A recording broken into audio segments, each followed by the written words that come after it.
بسم اللہ الرحمن الرحیم۔ السلام علیکم ورحمۃ اللہ وبرکاتہ۔ تمام دیکھنے اور سننے والوں کو میرا سلام۔ آج ہم بات کریں گے پتھروں کو خواب میں دیکھنا، لیکن اس سے پہلے کہ ہم ویڈیو شروع کریں، اگر آپ نے ابھی تک میرا چینل سبسکرائب نہیں کیا ہے تو پلیز میرا چینل سبسکرائب کریں اور ساتھ ہی گھنٹی کے نشان پر کلک کریں تاکہ خواب نامہ سے ملے آپ کو خوابوں کی صحیح تعبیر۔ تو آئیے چلتے ہیں ویڈیو کی طرف۔ فیروزہ کو خواب میں دیکھنا۔ حضرت ابن سیرین رحمۃ اللہ علیہ نے فرمایا ہے کہ اگر کوئی شخص خواب میں فیروزہ کے پتھر کو دیکھے تو یہ فتح، قوت اور مراد حاصل کرنے کی دلیل ہے، اور اگر کوئی شخص فیروزہ کو ضائع کرتے ہوئے دیکھے تو اس کی مراد پوری نہیں ہوگی۔ حضرت جابر مغربی رحمۃ اللہ علیہ نے فرمایا ہے کہ اگر کوئی شخص اپنے پاس بہت سے فیروزے دیکھے تو اسے فیروزے دیکھنے کی قدر مال حاصل ہوگا، شرف اور بزرگی پائے گا۔ حضرت جعفر صادق رحمۃ اللہ علیہ نے فرمایا ہے کہ خواب میں فیروزے کا دیکھنا 4 وجہوں پر ہے: ظفر و نصرت، حاجت روائی، قوت، ملک ولایت۔ زمرد کو خواب میں دیکھنا۔ حضرت ابن سیرین رحمۃ اللہ علیہ نے فرمایا ہے کہ خواب میں زمرد دیکھنا مال حلال کی دلیل ہے۔ اگر زمرد اس کے پاس ہے یا کسی نے اس کو زمرد دیا ہے تو یہ فرزند آنے یا بائی سے نفع حاصل کرنے کی دلیل ہے۔ اگر دیکھے کہ زمرد اس سے ضائع ہوا ہے تو اس کا فرزند مرے گا یا اس کا مال تلف ہوگا۔ حضرت ابراہیم کرمانی رحمۃ اللہ علیہ نے فرمایا ہے کہ خواب میں زمرد دیکھنا مذہب اور پاک دین کی دلیل ہے، اور جس قدر زیادتی اور نقصان زمرد میں ہوگا تو اس کی تعویل اس کے پاس مذہب کی طرف رجوع کرتی ہے۔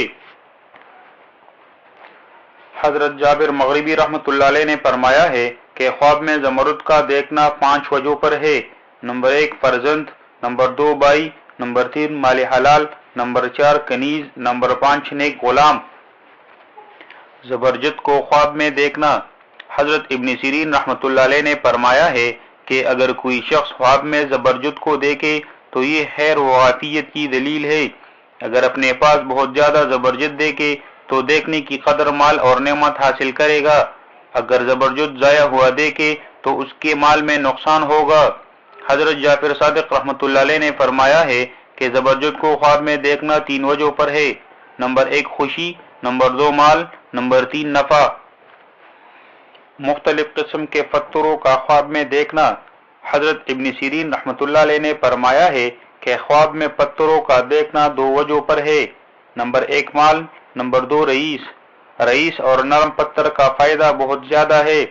اگر دیکھے کہ اس نے سفید پتھر لیا ہے تو خوش حلق رئیس سے اس کی صحبت ہوگی اور اس سے نفع حاصل کرے گا، اور اگر دیکھے کہ اس نے سیاہ پتھر لیا ہے تو اس کی عرب رئیس سے صحبت ہوگی، اور اگر سرخ پتھر لیا ہے تو مفسد سردار سے اس کو آرام پہنچے گا۔ اگر پہاڑ پر گیا ہے اور بہت سارے پتھر دامنکوں سے لائے ہیں، پتھر سفید یا سیاہ ہے تو یہ نفاق کی دلیل ہے۔ حضرت ابراہیم کرمانی رحمۃ اللہ علیہ نے فرمایا ہے کہ پتھروں کو خواب میں دیکھنا سختی ہے۔ اگر پانی کے نیچے سے پتھر جمع کیا ہے تو مکر اور حیلے سے مال جمع کرے گا۔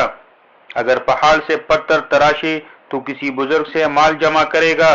اگر کسی پر پتھر ڈالا ہے تو نفرت کے ساتھ کسی کو اپنے مال سے مال دے گا۔ اگر کسی نے اس پر پتھر ڈالا ہے تو نفرت کے ساتھ مال حاصل کرے گا۔ حضرت جابر مغربی رحمۃ اللہ علیہ نے فرمایا ہے کہ اگر دیکھے کہ کسی نے اس پر پتھر ڈالا ہے تو اس پر تہمت لگانے کی دلیل ہے۔ حضرت جعفر صادق رحمۃ اللہ علیہ نے فرمایا ہے کہ خواب میں پتھر کو دیکھنا 4 وجہوں پر ہے: نمبر 1 مال، نمبر 2 سرداری، نمبر 3 کاموں میں سختی، نمبر 4 محنت کی کمائی۔ تو یہ تھا ہمارا آج کا ویڈیو۔ اگر آپ کو ہماری ویڈیو اچھی لگی تو پلیز لائک اور شیئر کریں اور نیچے کمنٹ باکس میں کمنٹس کریں۔ اسی طرح کی ویڈیوز دیکھنے کے لیے دیکھتے رہیے خواب نامہ۔ ہمیں دیجیے اجازت۔ اللہ نگہبان۔